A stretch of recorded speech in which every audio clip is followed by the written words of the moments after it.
अवधूत चिंतन श्री गुरुदेव दत्त।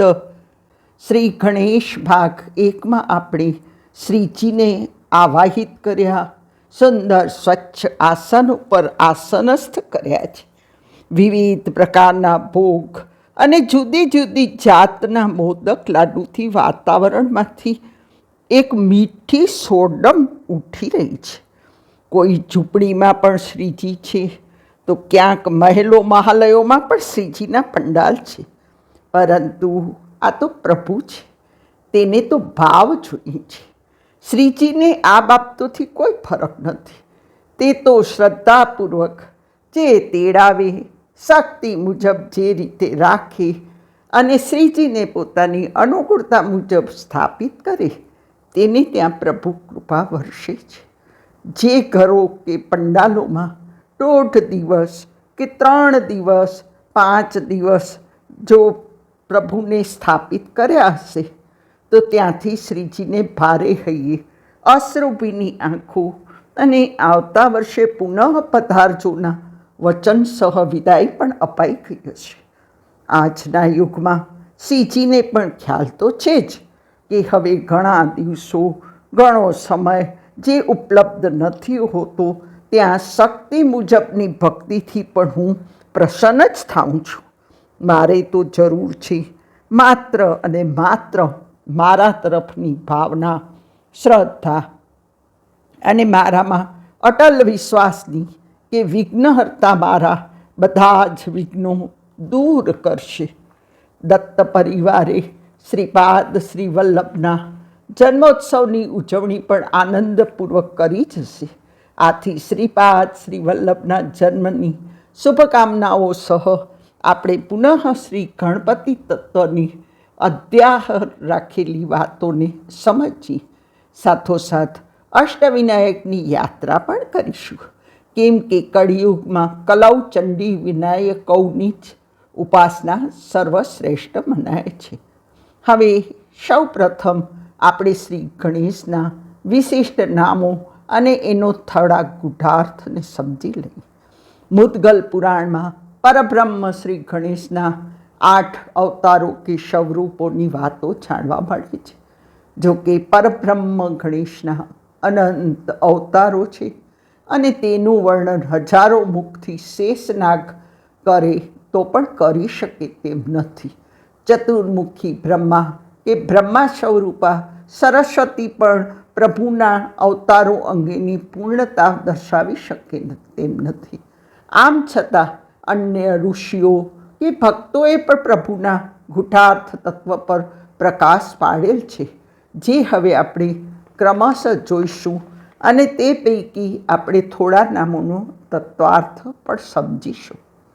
વક્રતુંડાવતારશ્ચ દેહાનામ બ્રહ્મધારક મત્સરાસુરહંતાસ સિંહવાહનક સ્મૃત. અર્થાત પરબ્રહ્મ ગણેશનો વક્રતુંડ અવતાર દેહમાં કંઠની નીચે માયા સહિત બ્રહ્મ છે ત્યાં છે, અને કંઠની ઉપર ફક્ત બ્રહ્મ છે. આ બ્રહ્મને જ વક્રત કહે છે. આમ ગણપતિનું મુખ વક્ર અર્થાત માત્ર બ્રહ્મ છે, અને તેથી તેઓ વક્રતુંડ કહેવાય છે. આ નામ મત્સાસુર અસુર સાથે પણ જોડાયેલું છે, જેણે ભગવાન મહેશને પણ પ્રબળ પાસમાં બાંધી અને કૈલાસના અધિપતિ થઈને રહેવાનો ઉપક્રમ કરેલ. પછી તેણે વિશ્વકર્મા પાસે અત્યંત વૈભવી મત્સર લોક વસાવ્યો અને પોતે અતિ ભોગો ભોગવી ત્રણેય લોકમાં અત્યંત ત્રાસ ફેલાવા લાગ્યો. ત્યારે બધા દેવો ચિંતાતુર થયા.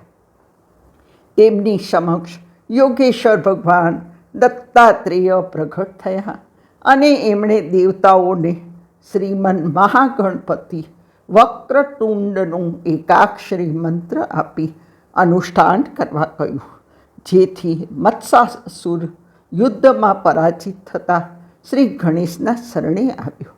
આવી ઘણી કથાઓ ઉપલબ્ધ છે, પરંતુ વક્રાંતુંડયતિ એટલે કે ઠગ, ચોર, ઘમંડી, નાસ્તિક, વિશ્વાસઘાતી, લુચ્ચા વગેરેને સજા આપી સીધા કરનાર પણ વક્રતુંડ છે, જે પાસ અને અંકુશને ધારણ કરનાર દેવ છે. ભગવાન વક્રતુંડનો જય હો. હવે આપણે બીજા એકદંત અવતારના તત્વાર્થને સમજીએ તો મુદ્ગલ પુરાણ મુજબ ભગવાન એકદંતના અવતારની કથાનું આવું વર્ણન જોવા મળે છે, જે હું સંક્ષેપમાં કહું છું. આચાર્ય શ્રી શુક્રાચાર્યના શિષ્ય મહર્ષિ ચૈવનના પુત્ર મદને બ્રહ્માંડના રાજા બનવાની ઈચ્છા હતી, જે શુક્રાચાર્યની મંત્ર દીક્ષા અને મદના તપથી પરિપૂર્ણ થઈ અને તે એક નગરનો રાજા બન્યો. પરંતુ પરિણામે પૃથ્વી પર અને બ્રહ્માંડમાં મદના ત્રાસથી લોકો ત્રસ્ત થયા. પૃથ્વી ઉપરથી હોમ, હવન, ધર્મ, કર્મ નષ્ટ પામ્યા. ત્યારે દેવતાઓએ સનતકુમાર પાસે ઉપાય પૂછવા ગયા. ત્યારે સનતકુમારે એકદંતની ઉપાસના કરવાનું જણાવ્યું અને એકદંતના ધ્યાનનું સ્ત્રોત્ર પણ કહ્યું અને એકદંત અવતારનું રહસ્ય સમજાવ્યું. શ્રી ગણેશનો જમણો દંત આખો અને અર્ધો દંત તૂટેલો છે. અહીં એક શબ્દ માયાનો બોધક છે, તો દંત શબ્દ સત્તાધારક માયાચાલક બ્રહ્માનો દ્યોતક છે. ટૂંકમાં આ જગત જે બ્રહ્મ અને મોહમાં ડૂબ્યું છે તે એક માયા કહેવાય અને માયાના સ્વામીને દંત એક દંત કહેવાય છે. મુદ્ગલ પુરાણ મુજબ લંબોદર અવતાર માટે કહેવાય છે કે લંબોદરા અવતારો વૈ ક્રોધાસુર નિર્બરહણ શક્તિ બ્રહ્મા ખુગહસ્તસ્ય તસ્ય ધારક ઉચ્ચતે. ભગવાન ગણેશનો લંબોદર અવતાર ક્રોધાસુરના સંહાર અને સત્યરૂપ શક્તિ બ્રહ્મ અવતાર અને વૃષક વાહન છે. ભગવાન વિષ્ણુ જ્યારે સમુદ્ર મંથનનો અમૃત કુંભ મોહિની સ્વરૂપ ધારણ કરી હાથમાં લઈ અને દેવતાઓને અમૃત પાન કરાવી રહ્યા હતા, ત્યારે તેમણે જ્યારે આ કાર્ય બાદ પુરુષ રૂપ પાછું ધારણ કરી લીધું, ત્યારે સદાશિવનું વીર્ય મોહિની સ્વરૂપને યાદ કરી સ્ખલિત થાય છે. ત્યારે તેમના વીર્યમાંથી એક ખૂબ જ શક્તિશાળી અસુર પ્રગટ થયો, જે તામ્રલોચન અને શ્યામ વર્ણન હતો. આ અસુર દૈત્ય ગુરુ શુક્રાચાર્યની શરણમાં જઈ તેનું શિષ્ય થવાની માંગણી કરે છે. ત્યારે દૈત્ય ગુરુ શુક્રાચાર્ય તેનું નામ ક્રોધાસુર રાખે છે અને દરેક રીતે તેને યોગ્ય બનાવે છે. આ અસુર બ્રહ્માંડ વિજયી થવા માટે શુક્રાચાર્ય પાસે વિજયી થવા માટે મંત્ર માગે છે. દૈત્ય ગુરુ તેને સૂર્ય મંત્ર આપે છે. ક્રોધાસુરના હજારો વર્ષના તપથી સૂર્ય પ્રસન્ન થઈ તેને વરદાન માગવાનું કહે છે. ત્યારે ક્રોધાસુર સૂર્ય પાસે અમરત્વનું વરદાન માગે છે, તેમજ સચરાચર રાજ્યની માગણી કરે છે. સૂર્યદેવ તેને તથાસ્તુ કહે છે. આવું અભય વરદાન પ્રાપ્ત થતાં આ મહાદૈત્ય વૈકુંઠ અને કૈલાસ સહિત સૂર્યલોક ઉપર શાસન સ્થાપીને રહે છે. પરિણામે બધા ઋષિઓ અને દેવોએ ભગવાન ગણેશની આરાધના કરી. ત્યારે ભગવાન ગણેશે તેઓને અભયનું વરદાન આપી નિશ્ચિત રહેવા જણાવ્યું. ગણેશ ક્રોધાસુરને કહે છે કે ધર્મની સ્થાપના કરવા માટે હું તારો નાશ કરીશ. ત્યારે અસુર કહે છે કે બ્રહ્મનો તો જન્મ નથી, તે મન અને વાણીથી અગોચર છે, તો હું કોને જોઈ રહ્યો છું? ત્યારે ગણેશ કહે છે કે મારા ડાબા અંગમાં સિદ્ધિ છે અને જમણા ભાગમાં સ્વયં બુદ્ધિ રહે છે, અને આ બંને અર્થાત સિદ્ધિ બુદ્ધિનો હું સ્વામી છું, જે બંને ભ્રાંતિ અને ભ્રાંતિ સ્વરૂપે છે. આમ જેમના ઉદર અર્થાત પેટમાં આ દ્રશ્યમાન સંપૂર્ણ વિશ્વ સમાયેલ છે, વળી સાથોસાથ તે પણ વિશ્વના સર્વ જીવોમાં ઉદરમાં સમાયેલ છે. તે સર્વવ્યાપક ઓમની પ્રેઝન્ટ પ્રભુ છે. ઉપનિષદમાં આવા ગણેશ તત્વો વિશે લખાયેલ છે કે અહમ વા સર્વભૂતેષુ સર્વભૂતાયો મહી. આ મોટા પેટમાં અનંત લોકોના અપરાધો સમાહિત છે. આથી જ વિશાળ પેટ હોય તે ક્ષમાશીલ અને ઉદાર હોય છે. હવે શૂર્પકર્ણ અવતાર. વિશાળ પેટ ઉપરથી નજરને ધીરે ધીરે ચહેરા તરફ લઈ જાઓ, જ્યાં પ્રભુના શૂર્પકર્ણ અર્થાત સુપડા જેવા કાન દેખાશે. જેથી ગણેશ શૂર્પકર્ણ પણ કહેવાય છે, કેમ કે તે કૃષિના પણ દેવતા છે. ધૂળ, જીવજંતુ, કીડા વગેરેથી ભરેલું અનાજ સુપડાથી જ સાફ થાય છે. શ્રી ગણેશ ઝીણી આંખોવાળા અને મોટા કાનવાળા છે, અર્થાત તે સૂક્ષ્મ દ્રષ્ટિથી ઝીણામાં ઝીણું જોઈ શકે છે, જ્યારે મોટા કાન દૂર દૂરથી બોલાતા ઝીણા, તીણા કે મંદ અવાજને પણ સારી રીતે સાંભળી શકે છે.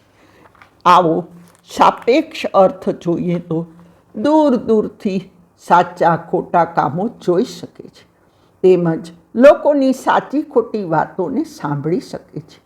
આમ આ દેવ સર્વજ્ઞ અર્થાત સર્વ બાબતોના જ્ઞાતા છે.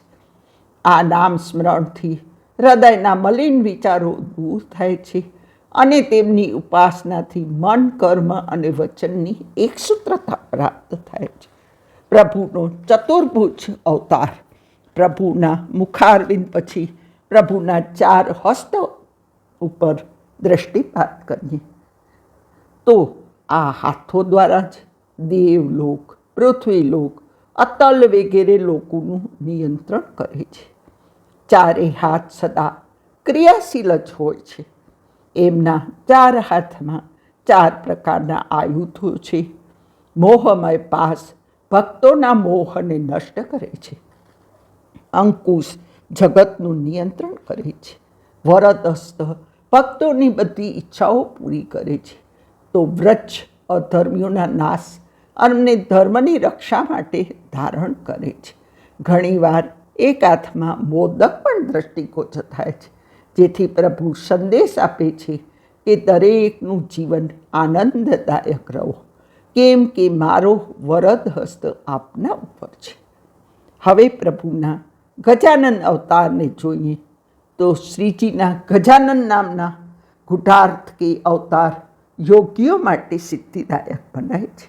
એકવાર કુબેર કૈલાસમાં ગયા અને પાર્વતી અને ઉમા મહેશ્વરના દર્શન કર્યા.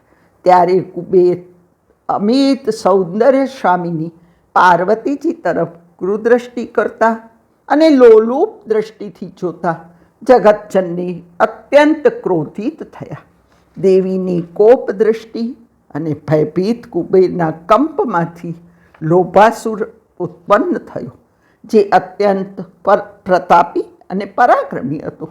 શંકરના વરદાનના કારણે સ્વયં શિવને પર અરણ્યમાં વાસ કરવો પડ્યો. પરિણામે આ અસુર નિરંકુશ બની સર્વત્ર અત્યાચાર અને અનાચાર ફેલાવા લાગ્યો. ત્યારે રૈણ્ય મુનિએ દેવોને ગણેશની ઉપાસના કરવાનું જણાવ્યું. આથી સર્વ દેવો ગજમુખની આરાધના કરવા લાગ્યા. એમની તપશ્ચર્યાથી પ્રસન્ન થઈ ભગવાન ગજાનને દેવો સમક્ષ પ્રગટ થઈ કહ્યું કે હું અવશ્ય લોભાસુરને પરાજિત કરીશ. ભગવાન ગણેશે શિવને લોભાસુરને સમજાવવા માટે મોકલ્યા અને શિવે ગજાનનનું મહાત્મ્ય સમજાવતા કહ્યું કે ગજાનનના શરણે જા. બીજી તરફ દૈત્યાચાર્ય શુક્રાચાર્ય પણ ભગવાન ગજાનનના શરણે જવાથી જ કલ્યાણ થશે તેવું જણાવતા લોભાસુર ગણેશના શરણે જઈ અને ગણેશ તત્વને સમજ્યો, જેથી ભક્ત વત્સલ શ્રીજીએ તેને સદાચાર જીવન જીવવાનો ઉપદેશ આપ્યો. પરિણામે લોકોએ ભગવાન ગજાનનનો જય જયકાર કર્યો. વિકટ અવતાર. ભગવાન ગણેશનો વિકટ નામનો અવતાર શૌરબ્રહ્મનો ધારક, કામાસુરનો સંહારક અને મયુર વાહન તરીકે પ્રસિદ્ધ છે. આ અવતારની કથા કામાસુરના અવતાર સાથે જોડાયેલી છે. જ્યારે ભગવાન વિષ્ણુ છલ્લથી જાલંધરની પત્ની વૃંદાના સતીત્વનો ભંગ કરે છે, ત્યારે તેમના સમાગમથી કામાસુર ઉત્પન્ન થાય છે. દૈત્ય ગુરુ શંકરાચાર્ય તેને શિવના પંચાક્ષરી મંત્રની દીક્ષા આપી અને વનમાં તપ માટે મોકલે છે. ભગવાન શિવ તેની તપશ્ચર્યાથી પ્રસન્ન થઈ તેની સર્વ કામનાઓની પૂર્તિનું વરદાન આપે છે. પરિણામે કામાસુર ત્રિલોકને જીતી લે છે. તેના શાસનમાં સર્વધર્મ નષ્ટ થાય છે અને અનાચાર સર્વવ્યાપી થાય છે. આ વિપત્તિથી બચવા બધા મુદ્ગલ ઋષિ પાસે જ આવે છે. તેમને પૂજા કરી પૂછે છે કે કામાસુરના વિનાશનો ઉપાય દર્શાવો. ત્યારે મુદ્ગલ ઋષિ દેવોને સિદ્ધ ક્ષેત્ર મયુરેશમાં ગણેશની આરાધના કરવા મોકલે છે.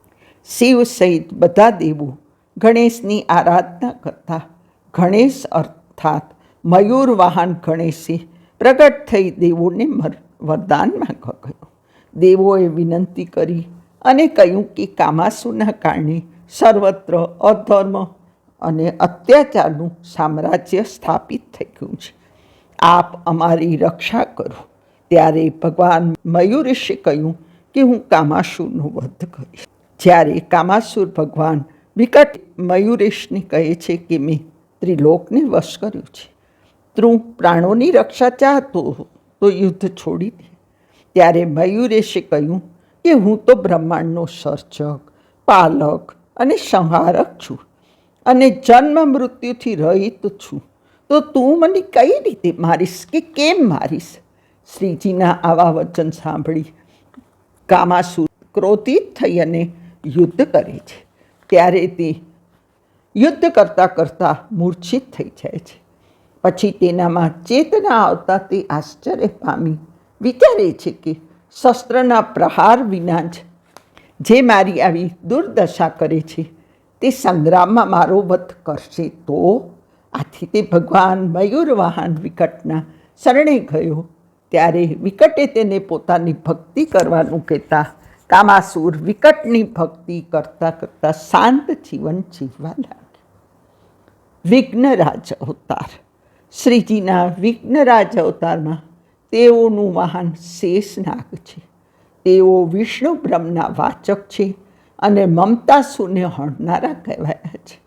પાર્વતીના હાસ્યમાંથી ઉત્પન્ન થનાર એક સુંદર પુરુષ પાર્વતીને પુત્ર સ્વરૂપે મળે છે. પાર્વતી તેનું નામ મમતા રાખી ભગવાન ગણેશનો ષડાક્ષર વક્રતુંડાય હુમ પ્રદાન કરી ગણેશની ઉપાસના કરવાનું જણાવે છે. પરંતુ મમતાસુર ગણેશના તપના પ્રભાવથી વરદાન માગી નિરંકુશ બની દેવતાઓને કારાગૃહમાં રાખે છે. અંતે ગણેશ અને મમતાસુર વચ્ચે ઉગ્ર યુદ્ધ થાય છે.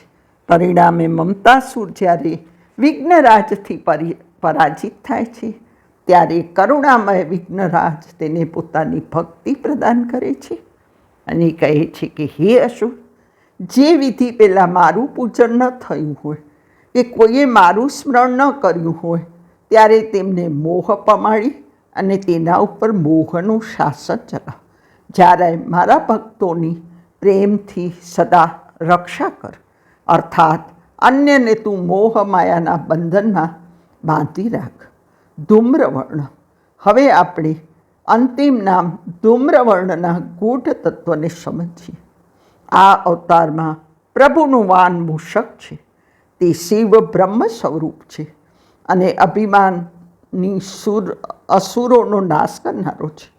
અભિમાનાસુરના નામ અહમ હતું અને તેણે ગણપતિની ઉપાસનાથી બધી સિદ્ધિઓ પ્રાપ્ત કરી હતી, જેથી અભિમાની થઈ જતાં તે અભિમાનાસુર તરીકે ઓળખાતો હતો અને પછી તે ત્રિલોકમાં ખૂબ જ ત્રાસ ફેલાવા લાગ્યો.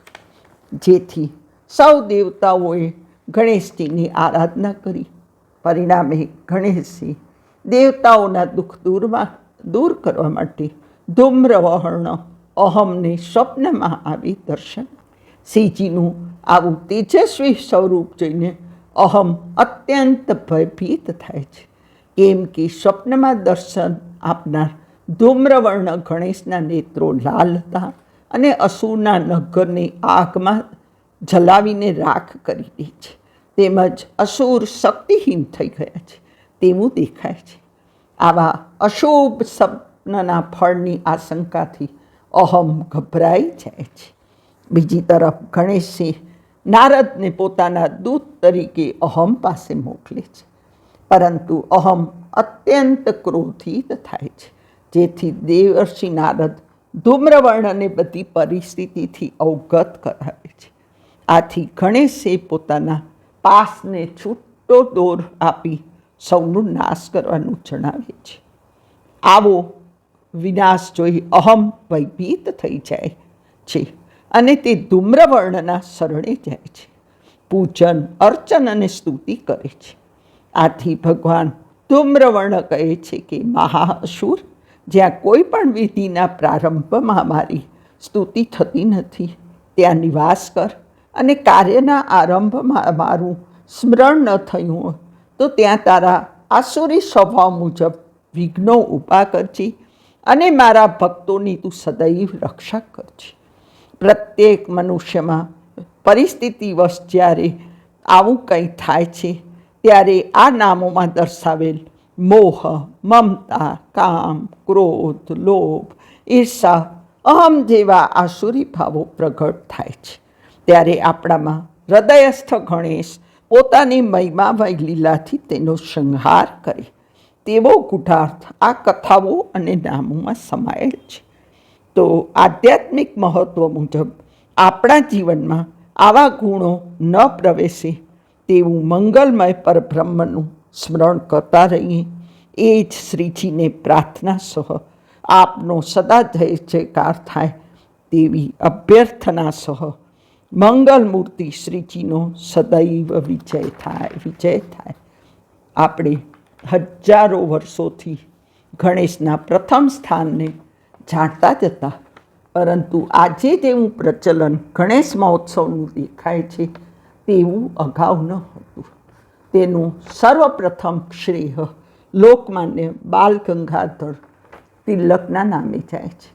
હવે થોડા ઐતિહાસિક પરિપ્રેક્ષ્યમાં ગણેશ મહોત્સવને જોઈએ તો આખા દેશમાં જે ગણેશ મહોત્સવ 10 દિવસ સુધી ચાલનાર સાર્વજનિક ગણેશોત્સવની શરૂઆત બાલ ગંગાધર લોકમાન્ય ટિળકે પૂનાના કેસરીવાડામાં 20મી ઓક્ટોબર 1873માં કરી હતી. તો ઘણા ઇતિહાસવિદો એવું જણાવે છે કે આ ઉત્સવની શરૂઆત શિવાજી મહારાજના માતા જીજાબાઈ દ્વારા કરવામાં આવી. પછી પેશવાઓએ તેની આ પરંપરાને આગળ વધારી અને લોકમાન્ય બાલ ગંગાધર ટિળકે તેને રાષ્ટ્રીય કક્ષાએ વિસ્તારી અને પછી પુનઃ ધીરે ધીરે આજનું સ્વરૂપ પ્રાપ્ત થયું. પહેલાં માત્ર ઘરો સુધી જ ગણપતિ પૂજન સીમિત હતું, કેમ કે અંગ્રેજોના શાસનમાં આ દેશના લોકો એકઠા થઈને કોઈ પણ ધાર્મિક કે સાંસ્કૃતિક ઉત્સવ ઉજવી શકતા ન હતા, કેમ કે સાર્વજનિક જગ્યાએ જો લોકો ભેગા થાય તો તેઓ પર કાયદાની કલમ 144ના ભંગ બદલ ધરપકડ કરવામાં આવતી હતી. દેશ જ્યારે આઝાદીની લડાઈની તૈયારી કરવાની શરૂઆત કરી રહ્યો હતો ત્યારે તિલકજીએ પોતાના બુદ્ધિ ચાતુર્યથી પોતાની વાત લોકો સુધી પહોંચાડવા અને લોકોને એકઠા કરવા માટે આ વિશેષ યુક્તિ શોધી કાઢી અને પોતાના નિવાસસ્થાને અર્થાત પૂનાના કેસરીવાડામાં 20 ઓક્ટોબર 1893ના પ્રથમ સાર્વજનિક ઉત્સવની શરૂઆત કરી. આ મહોત્સવની દેખરેખ બ્રિટિશ સૈનિકોની નજર હેઠળ જ થતી. આમ છતાં તેઓ અંદરનો હેતુ સમજ્યા નહીં અને કોઈને સમજાવી પણ શક્યા નહીં, જેથી ધીરે ધીરે થોડા જ વર્ષોમાં આ ઉત્સવે એક આંદોલનનું સ્વરૂપ ધારણ કરી લીધું. અંગ્રેજો પણ આ ઉત્સવના વધતા વ્યાપથી ગભરાવા લાગ્યા. તેની નોંધ રોલેટ સમિતિના રિપોર્ટમાં પણ ચિંતા સ્વરૂપે દર્શાવવામાં આવેલ છે. આજે તો લોકમાન્ય બાલ ગંગાધર તિલકે જો 125 વર્ષો પહેલાં જે વૃક્ષારોપણ કર્યું હતું તે આજે આખા દેશમાં એક વિરાટ વૃક્ષ રૂપે આપણે જોઈ શકીએ. દેશના રાજ્યો તો ઠીક, પરંતુ વિદેશો સુધી ગણપતિ મહોત્સવની ગૂંજ સંભળાય છે. આ ઇતિહાસ ઘણો જ લાંબો છે, પરંતુ અહીં તેને આલેખિત કરી શકાય તેમ ન હોય. અહીં તેને વિરામ આપીશું. આ વાત સાથે એક આડ વાત પણ હું અવશ્ય જોડીશ કે ક્યારેક પૂના જાઓ અથવા અષ્ટવિનાયક કે ભીમાશંકરની યાત્રાએ જાઓ તો 2-3 દિવસ પેશવાઈ શેર પૂના માટે અવશ્ય ફાળવજો. મહારાષ્ટ્રની આર્થિક રાજધાની ભલે મુંબઈ છે, પણ અસલી વિરાસતની રાજધાની તો પૂના જ છે. વળી ઐતિહાસિક મહત્ત્વ પણ પૂના સાથે જ જોડાયેલું છે. ડૉક્ટર બાબા સાહેબ આંબેડકર જ્યાં પૂજ્ય ગાંધીજીને 1942ની ચળવળ માટે કેદ કરવામાં આવ્યા હતા, તે આગા ખાન પેલેસ બાલ ગંગાધર તિલકના પ્રિય અખબાર કેસરીની યંત્ર સામગ્રી, તેમનું મૂળ નિવાસસ્થાન શનિવારવાડા, પેશવાઈ કિલ્લો અને ડૉક્ટર બાબા સાહેબ આંબેડકર મ્યુઝિયમ, તેમનું નિવાસસ્થાન અને ઐતિહાસિક ધરોહર પેશવાઈ સાડી, ઘરેણાની સાંસ્કૃતિક છટા, આણંદીમાં જ્ઞાનેશ્વર તો દેહુમાં તુકારામના સ્થાનો જોવાનું ચૂકશો નહીં. વળી પૂનાના સેવ મિસળની તો વાત જ અનેરી છે. આમ આપણે પૂના શહેરનું વ્યંગાવલોકન કર્યું. હવે આપણે પૂના બાય રોડ, ટ્રેન કે ફ્લાઇટથી પહોંચી ગયા છીએ, તો ચાલો અષ્ટવિનાયકની યાત્રાનો લાવો પણ લઈ લઈએ. આમ તો પૂનાની સરકારી બસ આ યાત્રા કરાવે છે.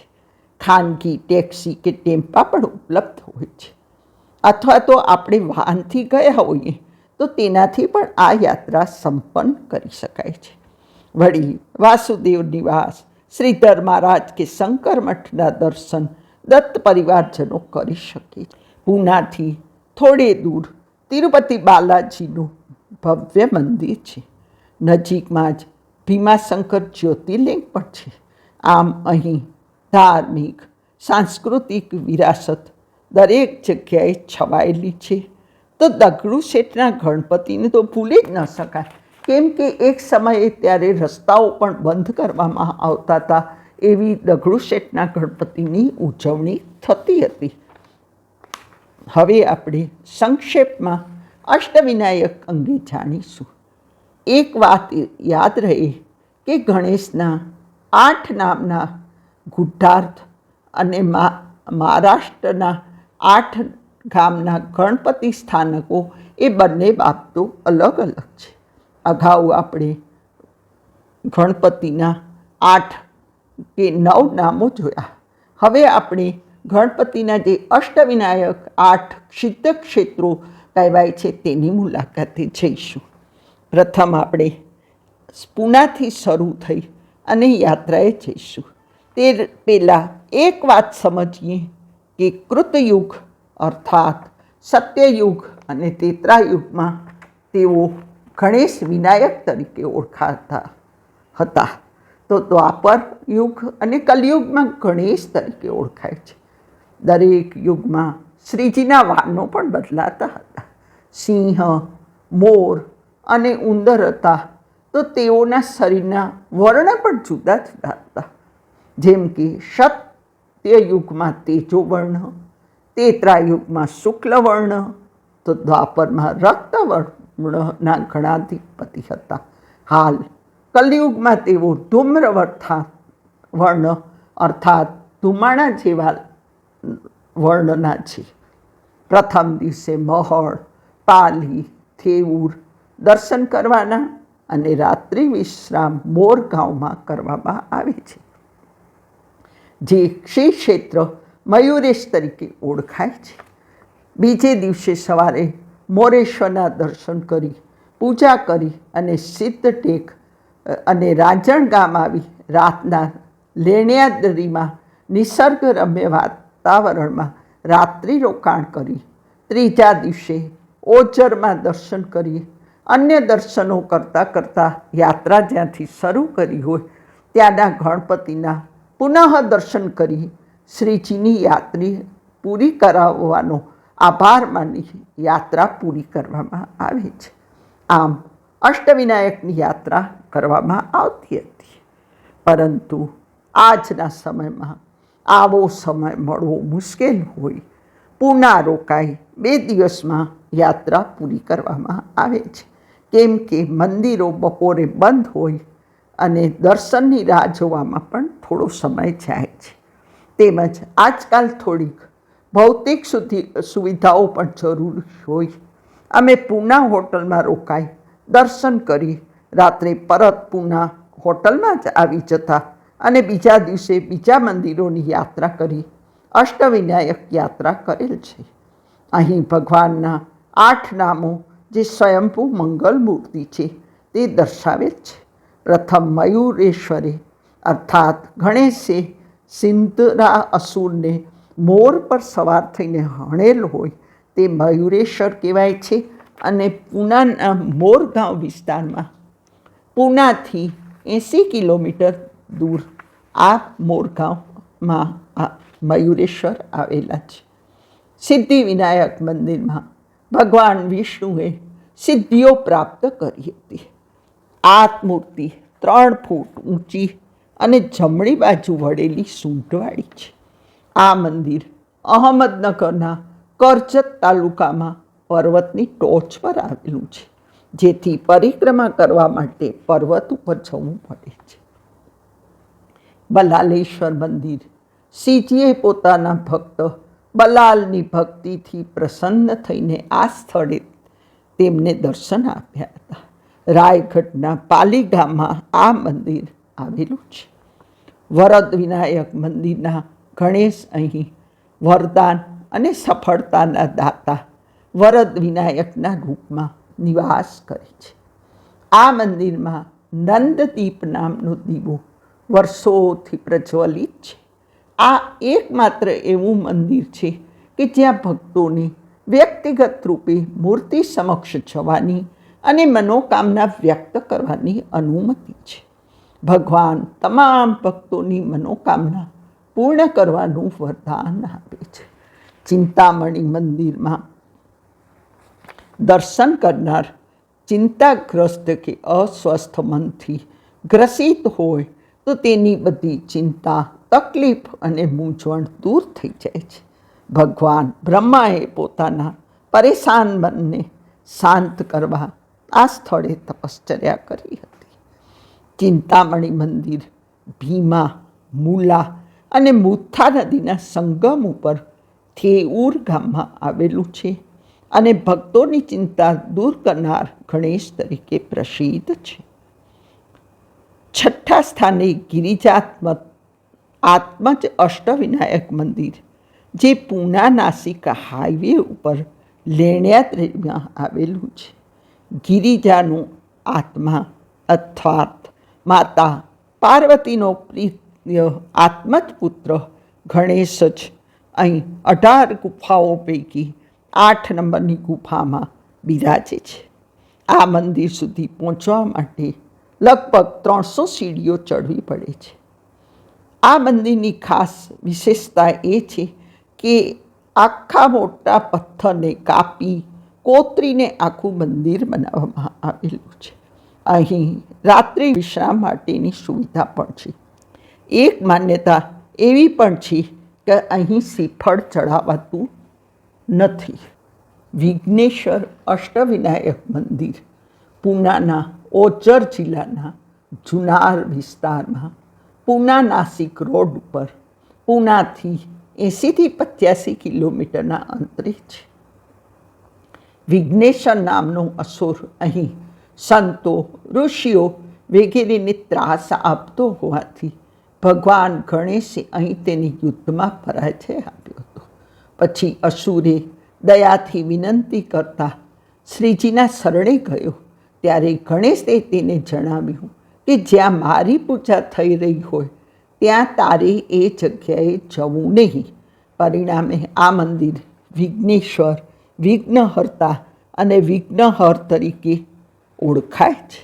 મહાગણપતિ અષ્ટવિનાયક મંદિર રાંજણગાંવમાં આવેલું છે. આ મંદિર 9મી થી 10મી સદી દરમિયાન બંધાવવાનું મનાય છે. અહીંની ગણપતિની મૂર્તિ મહોતકના નામથી પણ ઓળખાય છે. ભગવાન શિવે ત્રિપુરાસુરની સાથે યુદ્ધ કરતા પહેલાં અહીં ગણેશની પૂજા કરી હતી. આ મંદિરમાં દક્ષિણાયન સમયે સૂર્યના કિરણો સીધા મૂર્તિ ઉપર પડે છે, જે તેની વિશેષતા છે.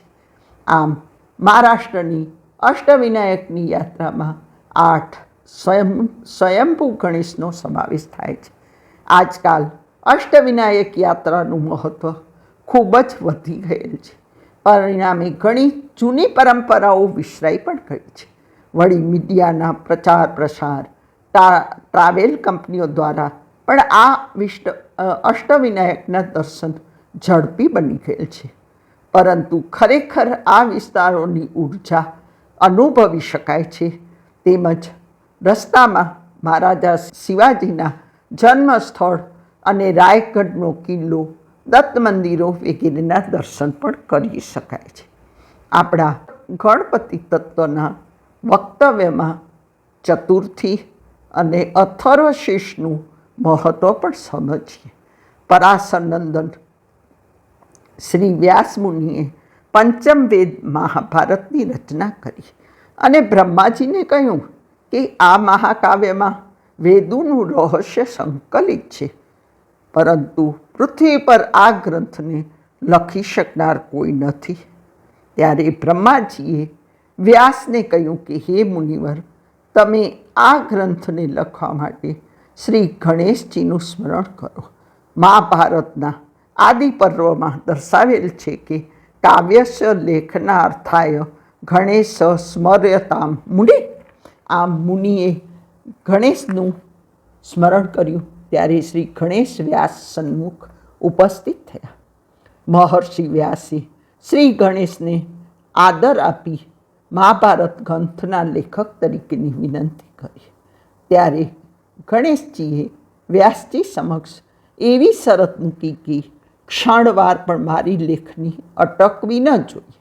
ત્યારે વ્યાસજીએ હા પાડતા મહાભારતનું લેખન કાર્ય ગણેશજીએ સ્વીકાર્યું.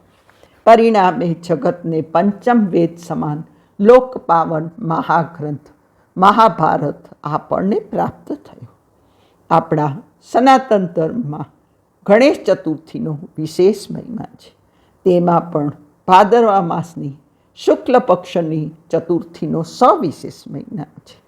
શુક્લ પક્ષની ચતુર્થીના મધ્યાહ્ન કાળે આદિદેવ ગણેશના પૂજનનો મહિમા છે. માતા પાર્વતી ગણેશના મંત્રનો જપ કરતા હતા ત્યારે ગણેશે સંતુષ્ટ થઈ અને પાર્વતીની સમક્ષ પ્રગટ થઈ પુત્ર થવાનું વચન આપેલ છે. ભાદરવા મહિનાની શુક્લ પક્ષની ચોથના મધ્યાહ્ન કાળે સોમવાર, સ્વાતિ નક્ષત્ર અને સિંહ લગ્નના યોગમાં જગતજનની પાર્વતીએ ષોડશોપચારથી શ્રી ગણેશજીની પૂજા કરી હતી, જેથી ત્રિનેત્ર ભગવાન ગણેશ પુત્ર રૂપે પ્રગટ થયા. અને આ જ પ્રાગટ્ય તિથિ હોવાના કારણે વરદ તિથિ તરીકે પ્રસિદ્ધ પામેલ છે અને આ જ તેનો અત્યંત મહિમા છે. જ્યારે ભાદરવાની કૃષ્ણ પક્ષની ચતુર્થીનો પણ મહિમા છે, કેમ કે તે દિવસે ઉત્તર દિશામાંથી હાથીનું મસ્તક લાવીને પાર્વતી પુત્રના ધડ પર જોડી દેવાતા શ્રીજી ગજાનન થયા. ત્યારે ચંદ્રોદય સમય હતો. આ તિથિથી શ્રીજીનું વ્રત કરનાર તમામ રિદ્ધિ સિદ્ધિને પ્રાપ્ત કરે છે. હવે આપણે અંગારકી ચોથના મહિમાને સમજીએ તો ગણેશ પુરાણ અનુસાર મહામુનિ ભારદ્વાજના પુત્રનું પૃથ્વી દેવીએ પાલન પોષણ કર્યું. પછી તેણે મહર્ષિને આ પુત્ર સમર્પિત કર્યો, જેથી મુનિએ તેને શ્રી ગણપતિ મંત્ર આપી શ્રી ગણેશની આરાધના કરવાની આજ્ઞા કરી. એની દીર્ઘકાલીન આરાધનાના ફળ સ્વરૂપે મહાવત ચોથના ચંદ્રોદય સમયે દિવ્ય વસ્ત્રધારી અષ્ટભુજ શ્રી ગણેશ એની સમક્ષ પ્રગટ થયા. તેઓએ અનેક શસ્ત્રો, વિવિધ અલંકારો ધારણ કરેલા.